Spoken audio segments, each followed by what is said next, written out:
Okay, moving on, we'll be discussing module 5.2.1. Okay, so 5.2.1 focuses on the counter-controlled loop. So what are counter-controlled loop? Okay, so in the hook section, it presented a scenario. Okay, teacher John has 500 students in his class. He wants to get the average score of his students in their final exam. Okay, so meron yung sample solution dyan. So on. Okay, so before we discuss this code, first let's define the counter-controlled loop. A counter-controlled loop is known as a definite repetition loop because the number of repetitions is known before the loop starts to execute. The counter-controlled loop has the following components: a control variable, a terminating condition, an update to the control variable. Okay, now basically to determine if it's a counter-controlled loop, uh, dalawa kasi we have the counter-controlled and event-controlled loop. Now, the case of counter-controlled loop is that if you look at the loop structure, parang we have a starting value, then an end value. Then we either decrease or increase our starting value until such time that it will reach the end value. Okay? Like for example, yung example natin sa previous module, yan. So we have a starting value which is 1, then we increase yung variable that holds the starting value by 1 until such time that it will reach or exceed 3. Okay? So pag lumagpas siya sa 3, depende sa condition. Okay? Now, pag umabot siya sa value na yon 4, okay? 4 yung magiging false kasi yung statement pag yung value ng I is now 4 is equal to 4. Okay? So, pag na-reach niya yung 4, the loop will terminate. Okay? So, yan yung example ng counter-controlled loop. So, meron kang starting value, tapos meron kang end value, and then you either increase or decrease yung loop control variable until such time na ma-reach niya yung value that will make the condition false. Okay? Yun. Pwede rin kasi nating baliktarin yung pagtakbo ng loop eh. For example, ito di ba 1, 2, 3. As shown in our previous tawag nito yung last video natin sa module 5.1. So yun, 1, 2, 3. So gusto ko yung output 3 to 1. Okay? So gawin ko lang na starting value doon is 3. Baliktarin natin yung condition, greater than or equal to 1. Then, instead of addition, gawin natin subtraction. Okay?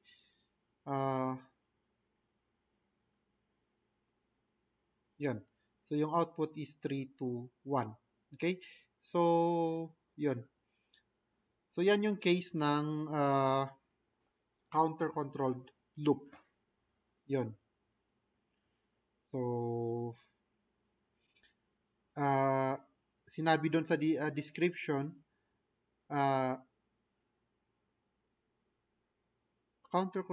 because the number of repetition is known before the loop starts to execute. Parang you can predict the number of loop.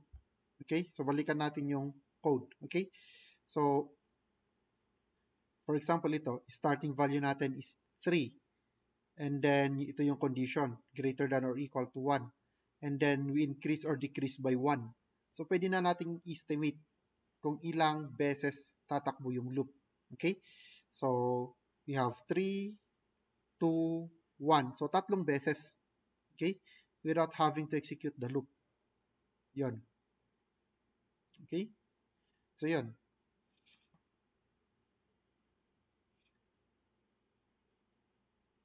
So, while loop, example, then yun. Okay, so, balikan natin yung example na to. Kasi mostly reading activity naman sa baba. Okay, now, going back to this example, of 500 students. Now, create tayo ng program that will solve that problem, but instead of 500, masyado naman yung writer, exaggerated, 500 student, babahan natin ng 5. 5 lang, para hindi tayo matagalan. Okay? Let's say we have 5 students, we are going to accept their individual grades, and we are going to compute for the average of their grades. Okay, so we have score, sabihin natin, counter, then total. Okay, dito ang ginamit niya sa average kasi is integer. Pero when it comes to average, mas magandang data type natin is double. Okay? Kasi to compute the average, you must have to use division, and division may produce numbers with decimal values. So, gawin na lang natin double yung average. Okay? Yan. Okay, so now 5 students, no? So, gagawin natin, we will make use of the counter as our loop control variable. Okay? So, while counter is less than or equal to 5,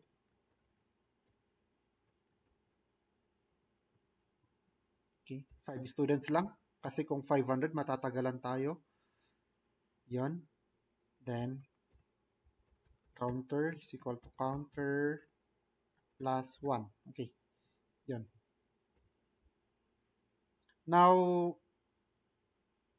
if you follow the code, so counter, dineclare natin siya, pero wala siyang value, then pagdating natin dito, we are checking if counter is less than 5. So, yun, wala naman siyang value. So, initialize natin siya into 1. Okay? So, yun, para pagdating dito, 1 less than or equal to 5. So, at least mayroon na tayong i-compare na value dyan. Okay? Yun. Then, next, kukuha tayo ng input for the score. Okay? Yan. Then, after the user entered the score, we're going to add that to total. Kasi total will be the variable that will contain the total scores of all students. So, total is equal to the current value of total plus 1. Ang purpose niyan is para ma-accumulate natin yung values ng user input. So, para mangyayari dyan, for every cycle of the loop, we are going to add the user input to the previous input. Okay? The next cycle, yung bagong input ng user, i-add natin sa previous input niya. So that when the loop terminates, we have the total scores. Okay? Yun. Now, trace natin. So, total, okay. Okay na tayo dyan. Okay tayo dyan. Yung score, it's okay na walang initial value yung score kasi pagka, if you trace the code, the first time na gagamitin natin yung variable score is that we are going to assign a value. So, we don't need to initialize score. Pero dito, total is equal to the current value. So, total doesn't have any current value or initial value. Okay? So, para hindi magkaroon ng glitch yung program natin, send dito ng 0. Para total is equal to the current value which is 0 plus yung score. Sorry, bakit 1 yun? Plus yung value ng score. Then, counter, yun. Anyway, explain pa natin yan mamaya. Pag mas maintindihan natin yan if we simulate the code. Okay? Next, we're going to compute for the average. Average is equal to total divided by 5. So, bakit 5? Kasi we have 5 students. Okay? Gawin natin 0.0, 5.0. I will explain later kung bakit may 5.0 dyan. Bakit hindi na lang 5. Okay? Then, print natin. Cout total.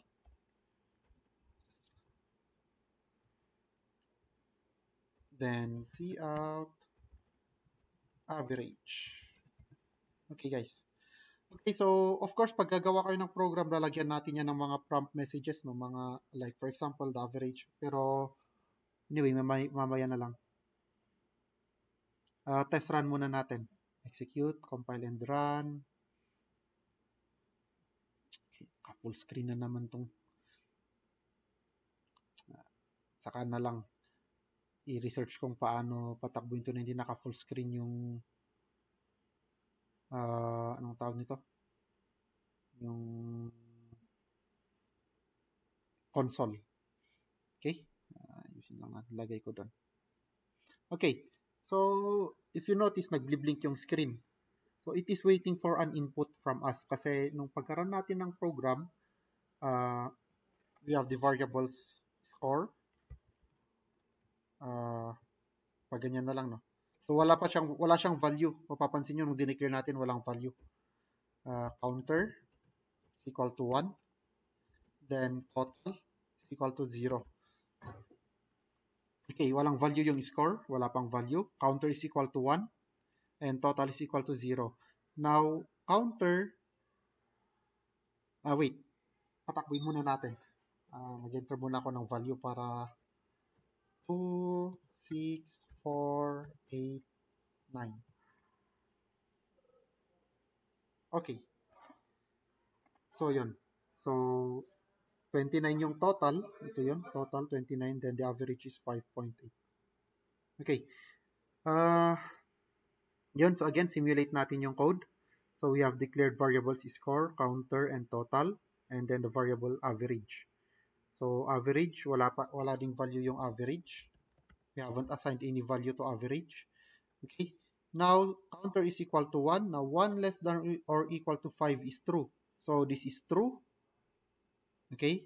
So, since this is true, we are going to enter the loop. So, scene score. So, kaya nag-blink kanina. Naghihintay siya ng input. Okay. So, let's say naglagay tayo dito ng 2. Okay. Yan. So, nung nag-enter tayo ng 2, ang magiging value ng score is 2. Okay? Yun, nagkaroon na siya ng value. Now, total is equal to the current value of total plus score. So, the current value of total is 0 plus the current value of score is 2. So, 0 plus 2 is 2. And we store that to total kasi mayroon tayong assignment operator doon. So, total is now equal to 2. Counter is equal to the current value which is 1 plus 1. So, magiging result ng expression na to is 2. So, counter is now equal to 2. Okay? Then, balik tayo sa taas. So, end of the loop na yan. Balik tayo dito sa condition. Okay? So, the current value of counter is 2. So, 2 less than or equal to 5 is true. Okay? So, since that is true, papasok tayo sa loop. So, kuha tayo ng input, score. So, sa sample run kanina, ang in-enter ko, second number na in-enter ko is 6. So, ang mangyayari dyan, yung original value ng score, mabubura. Yung 2 kanina, mabubura, magiging 6. Okay? Now, total is equal to, ano yung current value ng total? 2 plus score, which is 6. So, 2 plus 6, magiging 8 ngayon yung total. Okay? Kasi yung result na 8, because there's an assignment operator, we will store that to total. So, it will become 8. Counter is equal to counter plus 1. Okay? Current value of counter is 2 plus 1, magiging 3. Okay? Then, end of the loop, kaya babalik tayo dito sa condition. Now, counter, so 3 less than or equal to 5. Okay? So, 3 is less than or equal to 5. That is true. So, input tayo ng score. So, yung third number na in-enter ko kanina is 4. Okay? So, the value of score will become 4. Total is equal to the current value of total, which is 8, plus score, which is 4. So, 8 plus 4 is 12. Store that to total, magiging 12. Counter is equal to counter plus 1, magiging 4. Okay? Kasi 3 yung current value, plus 1, 4, yun. Okay? 4 less than or equal to 5, that is true. Scene is score. Okay? So, ang the fourth number we entered, 8. So, ang magiging value ng score is 8. Total is equal to the current value of total, which is 12. plus 8. So 12 plus 8 is 20. And assign that to total. So magiging 20 na ngayon yan. Counter is equal to counter plus 1. So 4 plus 1 magiging 5. And assign that to counter. Okay? Then end of the loop. Kaya babalik ulit tayo sa condition. Okay? So 5 less than 5 is less than or equal to 5 is true.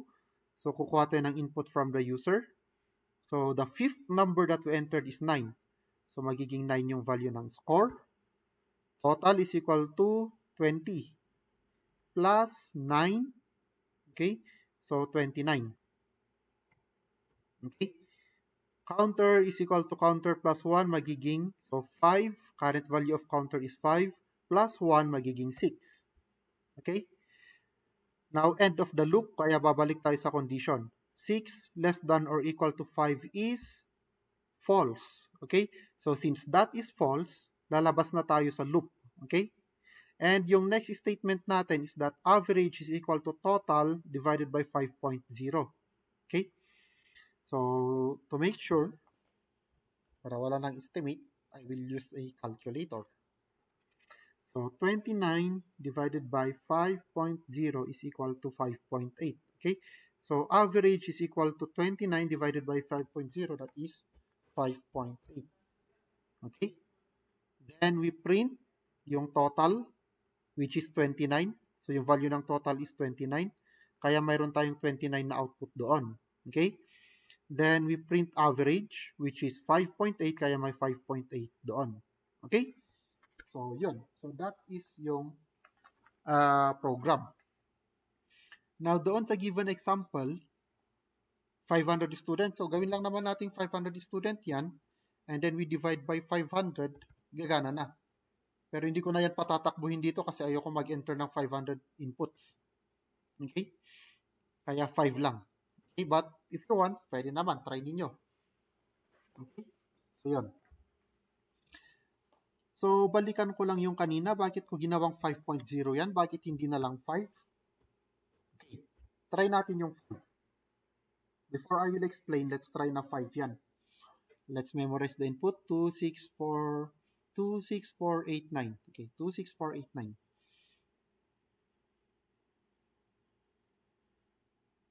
Again, ka-full screen na naman.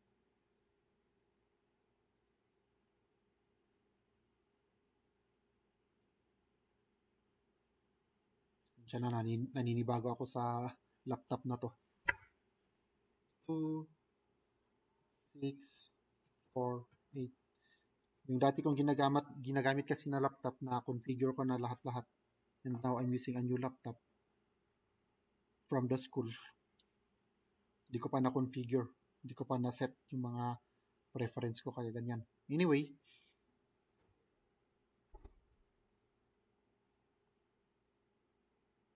okay. Yan, ito yung output natin kanina nung 5.1 pa ito. 5.0 pa yan. Now, this is our output nung naging 5 na siya. If you look at the average, 5.8 tayo dito. Okay? So, sa kanina. Ngayon dito, 5 lang siya. Okay? Now, if you recall, last quarter, nung discussion ng data type, yung mga integer, float, double, and so on, okay? I've mentioned that integer divided by integer is an integer, okay? And when you assign a number with a decimal point to an integer value, the fractional part or the decimal value will be dropped. As in drop, hindi yan magra-round up, hindi yan magra-round down. As in tanggalin lang, okay? Burahin mo na. So parang ganon. Like now dito, for example, total is declared as integer. Okay? Total is declared as integer. And 5 is an integer kasi wala naman siyang point. So automatic integer yan.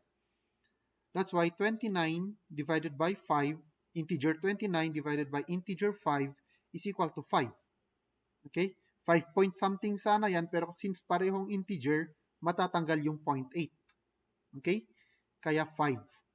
Yun. Now, the solution, lagyan lang natin yan ng 5.0. Okay? So, if you recall yung module natin sa first quarter about literals. Okay? So, since may point 0 yan, ibig sabihin na ngayon, 5 is no longer an integer but it's a real number or a floating point number kasi meron na siyang point 0 eh. Okay? Now, since total is an integer pero 5.0 is not an integer anymore, ang susundin ngayon ng C++ is yung mas higher na data type which is yung double. Okay? Yun. Kaya meron na tayong 0.8. Okay? Another solution is to declare total as double. Okay? Tapos, kahit tanggalin nyo na yung 0.0 doon kasi although 5 is an integer but total was declared as double, gagana na siya. Mag-work siya as expected. Okay? Nakakalimutan ko na yung close ko pa naman. Anyway, nangyayari sa laptop na to. Okay, anyway, 2, 4, 6, 8, 8, this is 4, 5, 6, 10, 12, 20, then 9. So, yun. So, 5.8 pa rin yung output. Okay, so ginawa nating double yung total. Okay, so take note of that, especially pag you are solving a problem that is dependent to each other.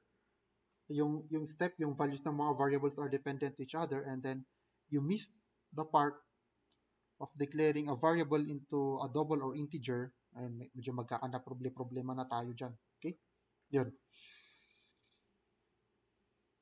Okay, anyway, going back to the module.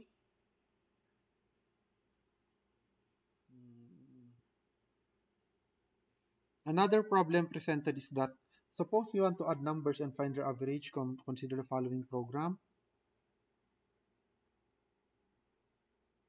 Medyo hindi exact yung program, yung problem statement niya. Anyways, so parang ginagawa nito, sinabi lang kasi sa statement na suppose you want to add numbers and find their average, consider the following program. So parang based from the code, ang ginagawa ng program dito is that first we need to ask the user if how many integers yung gusto niyang i-add. Okay? If how many integers yung gusto niyang i-add. Then, based from that value, we are going to create a loop. Tapos, yun, kuha tayo ng input from the user, then we are going to get the sum and the average. Okay? Yan. Okay. So, nag-pause lang ako ng konti. Okay, anyway, yun. So, balikan natin yung code natin kanina. So, somewhat parang the same pa rin. But instead na ito is given na 5 kasi yung given na 5 yung student or yung loop. Pero dito kasi is parang nakadepende tayo sa user input kung ilang number. Okay? So, I'm going to create my own version of that problem.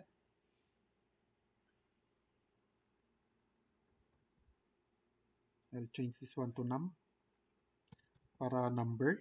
Okay? Okay. So, parang kailangan nating tanungin yung user, ilang numbers ba yung gusto mong i-add? And yun, ilang numbers yung gusto mong i-add. Okay? So, for problems like that, problems like this, kailangan muna natin kumuha ng input from the user. So, let's say, how many? Yeah. Habang variable name. So, scene, how many? Okay.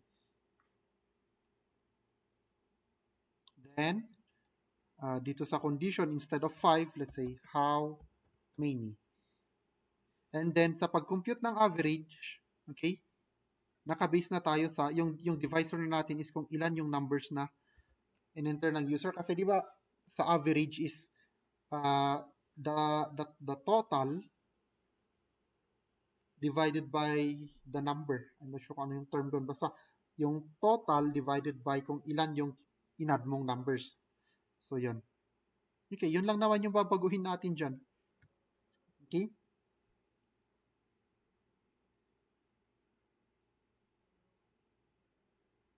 Yan. Palitin natin ng konti yung para kita ng buo. Pagdikit-dikitin. Okay. Test run natin. Execute, compile, and run. Again, naka full screen. Adjust ko lang guys. These are the old consoles. Close ko lang. Okay. Now, yan, nagli-blink siya for input. Okay. So, yung first input natin dyan will be for the how many. Okay? So, para hindi tayo magtagal sa simulation, okay, sabihin na lang natin na 4. Okay? So, the value of how many is now equal to 4. Okay? Tapos, since 4 yan, condition natin is counter less than or equal to how many. Okay, so anyway, set mo natin yung variable. This is num. Okay, so wala pang value yung num. Counter is equal to 1. Initial value ng counter is 1. Total is equal to 0. Average, we didn't assign any value to average, so the value of average is nothing. Okay.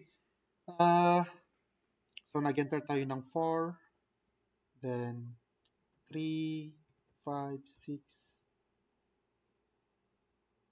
7. Okay. So the sum is 21. Total is 21. The average is 5.25. 4 is how many numbers?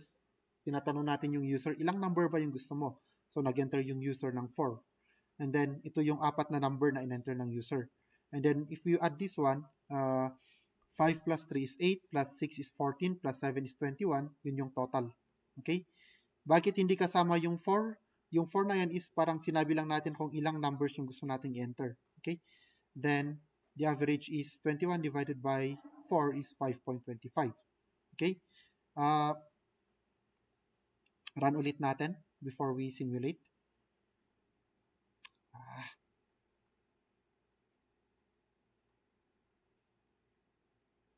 Okay. So, this time, let's say 3 numbers lang. So, since 3 lang yan,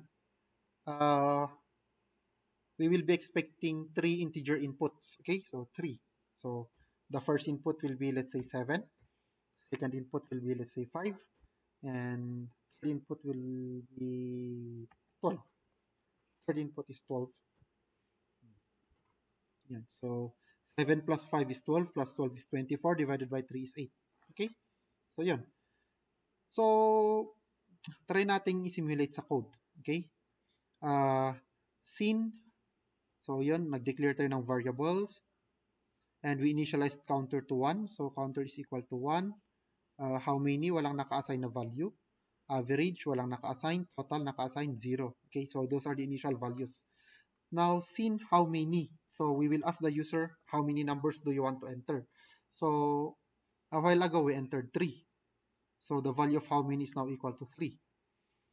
Then, while counter, so the current value of counter is 1. While 1 is less than or equal to how many? Ano ba yung value ng how many? 3. Okay, so while 1 is less than or equal to 3, that is true. Ask the user to enter a number, so we entered 7. Okay, so the value of num is now equal to 7. Total is equal to the current value of total, which is 0, plus the value of num, which is 7. So 0 plus 7 is 7. So the value of total is 7. Okay, counter is equal to counter plus 1. The current value of counter is 1. Plus 1, magiging 2. Assign that to counter, magiging 2. Yun, inassign natin kay counter. Then, end of the loop, kaya babalik tayo sa condition. Now, is 2 less than or equal to 3? Okay, so counter less than or equal to how many? 2 less than or equal to 3. That is true, so papasok tayo sa loop. Okay, so let's enter num. So 5 yung second value na in-enter natin kanina. So, num is now equal to 5. Total is equal to the current value of total, which is 7, plus the value of num which is 5. So, 7 plus 5 is 12. So, assign that as the new value of total kasi total is equal to the current value plus num. So, 12. Then, counter is equal to counter plus 1. Current value of counter is 2 plus 1 magiging 3. Okay? So, end of the while condition. Pupunta tayo dito. 3 less than or equal to 3. So, that is still true. Okay? Because 3 is equal to 3. Now, input tayo ng num. Num, ang third value na in-enter natin is 12. So, num is now equal to 12. Okay? So, 12. So, okay na tayo dito, no? So, dito na tayo. Total is equal to the current value of total, which is 12, plus, the current value of total is 12, plus the current value of num is 12. So, 12 plus 12 is 24. Assign that as the value of total, 24. Okay? Counter is equal to the current value of counter, which is 3 plus 1. So, 3 plus 1 is 4. So, 4 will be assigned as the new value of counter. End of the loop, kaya babalik tayo sa condition. Now, 4 is less than or equal to, is 4, which is the value of counter, less than or equal to how many, which is 3. So, is 4 less than or equal to 3? So, this is false. So, since false statement yan, we are now going to skip yung loop. Pupunta na tayo sa next statement, which is this one. So, average is equal to total, which is 24, divided by how many, which is 3. So, 24 divided by 3, ang magiging value ng average is 8. Okay? Then we are going to print the value of total, which is 24. Kaya yun, 24. And then we are now going to print the value of average, which is 8. Yun, 8. Okay? So, yan. Okay? Yun. Okay, guys, moving on to our discussion. A third example in your module is the Fibonacci series. Okay? So, I was supposed to make this as an alternative assessment, pero ginawa naman ng example. But anyway, I'm going to explain how this works. Okay? A Fibonacci number, okay, ano ba? A Fibonacci number is a series of the Fibonacci series is a series of number wherein the number is the sum of the previous two numbers. Pwede explain. Anyway, I think you got, alam nyo na yung idea kasi parang na-mention na yata to sa math. Okay? Basta yung Fibonacci, meron kang starting value, 0 and 1, then you add yung dalawa to get the next, then add the last two number to get the next. Okay? Like for example, ito, 0 yung 1 yung 0 and 1 yung start. 0 plus 1 is 1 there. Then 1 plus 1 is 2. 1 plus 2 is 3. 3 plus 2 is 5. 5 plus 3 is 8. 8 plus 5 is 13. 13 plus 8 is 21. 21 plus 13 is 34. Okay? Yun. So, basically, yung sample program dito is that the user is going to enter how many series or how many Fibonacci series he wanted to print. And yun, so for example, if the user entered 5, we are going to print the first 5 Fibonacci number. If the user entered 10, we are going to print the first 10 Fibonacci number. Okay? And given na 0 and 1 yung start ng sequence. Okay? Given na 0 and 1. Kasi pwede naman na yung Fibonacci series, you may start with two different values. But for this example, nag-start na siya ng 0 and 1. Okay? Hindi kasi, medyo kulang kasi yung problem statement niya. Anyway, so that's it. So ito yung code niya. Okay, so num1, num2, num3. T indicates kung ilang Fibonacci series yung gusto niyang i-print. And temporary is equal to num1, num2 is equal to temp, num1 is equal to num. Kailangan pa niya ng temporary. Well, anyway, let's try to solve that. Mm, okay, so it's a different. Okay. Mhm. So I'm going to present a solution, but tingnan na lang natin kung pareho tayo sa solution nung nasa module. So let's say A and B will be our first two number. Then we have the next will be our new number. Okay. Then we will use CTR. Gamitin na lang natin ulit yung how many. How many and then CTR or counter. Okay. So counter natin is 1 while counter. Okay, if napapansin ninyo, okay, uh, usually we always initialize our loop control variable. Okay. Then in programming, isang programming technique or tip that when you create a loop, uh, magandang unahin nyo muna yung structure ng loop before anything else kasi there are cases na some students they forgot this part, then gaya nung na-demonstrate ko earlier sa previous videos, it might cause endless loop, okay, or infinite loop. So yun, so we have the initialization part, the condition part, and then update part, and then yun, okay na tayo. Now let's ask the user or get input from the user if how many Fibonacci series he wanted to print. And then, okay, so uh, the first two numbers are 0 and 1. Okay, so since given na 0 and 1 yung first two number, so print na lang natin A, naglagay tayo ng space. Then B, then space. Okay, so ang ibig sabihin lang yan guys, yung cout, as we discussed earlier in the first quarter, cout, if we print something, kaya gusto mong dugtungan yung print mo, lagyan mo lang ulit ng ganyan na symbol, greater than, greater than. Then we are going to print a space. Sabi natin nung first quarter, anything in between the quote will be printed as is. So we printed a space in between double quote. So a single space will be printed. So yun. So kung walang quote, ipiprint natin yung value. So after printing the value of A, which is 0, mag-print tayo ng space. Then we will print the value of B, which is 1. Then mag-print tayo ng space. Okay? Yun. Tapos, since given na yung first two number, mag-minus tayo ng dalawa dito sa how many. Okay? So, bawasan natin ng dalawa. Okay? Kasi print na natin yung 0 and 1. So, ibig sabihin, kung ilan yung in-enter ng user, yun na lang yung kailangan natin. So, let's say the user entered 5, print na natin yung 0 and 1, given na siya, tatlo na lang yung kailangan natin. Okay? Yun.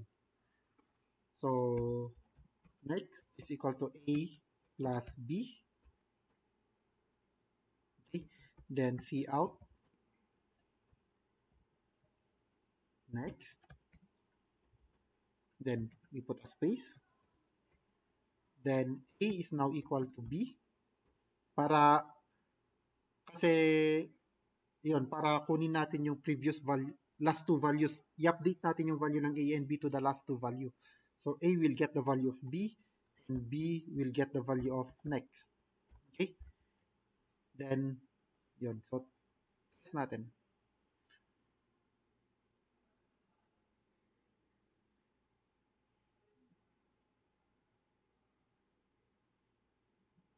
Naka full screen again, guys. Reduce ko lang. Okay?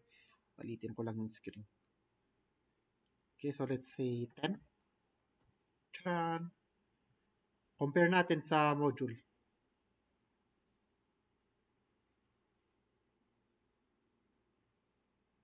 Ba yan? Okay, so pareho lang. 10, 0, 1, 1, 2, 3, 5, 8, 13, 20. 21, 34. Okay? So, mas complicated lang kasi yung ginawa niya. Print niya yung num, which is 3. Then, num3 is equal to num plus num2. Temporary is equal to num1. Nahirapan pa niya sarili niya. Anyway, pwede nyo i-explore yung code na yan. Pero yung core topic naman natin yun is how to is counter-controlled loop. Okay? So, this is a different approach. Okay? Sabi nga natin, kanya-kanyang diskarte kasi sa programming. Okay? Anyway, test run ulit natin yung program. We'll use a smaller number before we simulate para hindi tayo matagalan. This time, I will use 5.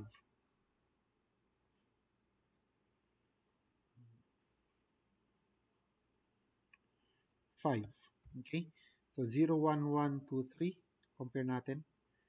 0, 1, 1, 2, 3. Okay, there. Okay? Pareho tayo ng output. Now, how did it work? Kuha natin yung code lang. Explain ko lang tong code na to. Okay? Now, so nag-declare tayo ng variables. A equals 0. B equals 1. Okay? Next, doesn't have any value. How many? Does not have any value. And counter is equal to 1. Okay? Sin, how many? So we are going to get input from the user. So 5 yung in-enter ko. So therefore, how many is equal to 5. Okay? Now, cout A. So print natin yung value ng A, which is 0. Yun. And a space. Kaya may space tayo dito. And we are going to print the value of B, which is 1. Okay? Then we print a space. Kaya may space tayo doon. Okay? Now, the condition is counter, the current value of counter, which is 1, less than or equal to how many minus 2. So, yung how many, 5 yung in-enter natin, no? So, how many minus 2? 5 minus 2 is 3. Okay? So, 3. How many minus 2 is 3? Okay? So, 1 less than or equal to 3 is true. Next is equal to A plus B. So, next is equal to A plus B. The current value of A is 0. The current value of B is 1. So, next is equal to 0 plus 1, magiging 1. Then, we are going to print next. Kaya na-print doon yung 1. Okay? Then, A is equal to B. So, A is equal to B. Ano ba yung current value ng B? It is 1. So, A equals B. So, ibig sabihin, kukopyahin natin yung value ng B, ilalagay natin kay A. So, we will copy the value of B. Take note, copy yun ha, hindi natin kukunin. So, B will retain its original value na 1. Okay? So, is now equal to 1. Then, B is equal to next. Ano ba yung value ng next? Next is 1. So, B is equal to next. So, yun, 1. Okay? Counter is equal to counter plus 1. So, the current value of counter is 1. 1 plus 1, that is equal to 2. Assign that as the new value of counter. Okay? Yun. End of the loop. Kaya babalik tayo dito sa my test condition. Now, 2 less than or equal to how many, which is 5 minus 2. So, 5 minus 2 is 3. So, 2 less than or equal to 3. That is true. Next is equal to A, which is 1, plus B, which is 1. So, 1 plus 1, next will become 2. Okay? Then, we'll print the value of next, which is 2. Okay? Then, A is equal to B. So, ano ba yung value ng B? 1 pa rin yung value ng B. So, 1 pa rin yung A. B is equal to next. So, next is equal to 2. So, B is equal to next. Magiging value ng B is 2. Counter is equal to counter plus 1. So, the current value of counter is 2 plus 1. That is 3. And assign that as the new value of counter. So, counter is now equal to 3. Okay? End of the loop. Kaya pupunta tayo dito ulit sa condition. Now, 3 less than or equal to 5. How many? Which is 5 minus 2. So, 3 less than or equal to 3 is true. So next is equal to A plus B. So the current value of A is 1 plus the current value of B, which is 2. So 1 plus 2, that is 3. Next will be equal to 3. Okay? Print natin yung value ng next, which is 3. A is equal to B. Okay? So the current value of B is 2. So magiging value ng A is 2. Kasi A equals B. Oh. B is equal to next. Ano ba yung value ng next? 3. So B is equal to next. Magiging value ng B is 3. Counter is equal to counter plus 1. So the current value of counter is 3 plus 1 magiging 4. Okay? 4 less than or equal to how many minus 2? So 5 minus 2 is 3. So 4 less than or equal to 3. So this is false. Since that is false, we will skip the statement and wala na, return 0, so terminate yung program. Okay? So na-print natin yung series na 0, 1, 2, and 3. Okay? So yon. Ang ginawa ko kasi, shortcut ko na i-print yung 0 and 1. In the case of sa module, talagang dinetermine pa niya yung 0 and 1. Okay? Hindi na niya shortcut. Okay? So,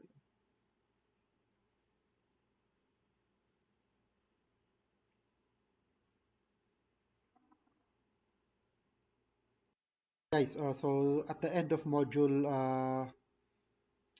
5.2.1, there's a graded activity which is the factorial of n. Unfortunately, sabi ko nga, we will only have one activity per week. Now, dito sa module, nakalagay dyan factorial of n, and this is a graded activity. But I've decided to use the activity, yung sa last module ng week 5, to be your activity. Okay? So, ito na lang is make this as your practice problem. Okay? So, pag-aralan nyo kung paano isolve yung problem na to, yung factorial problem. Okay? So, the solution of this is somewhat similar to yung mga ginawa natin kanina. Okay? But, yung ginawa natin kasi, halos karamihan sa mga examples na present ko is addition. So, we accumulate, we add. Dito is multiplication. Okay? So, a change of operation will do. Okay? Madali lang actually ito. We'll discuss the solution later. Madali lang yan. Okay? Yun.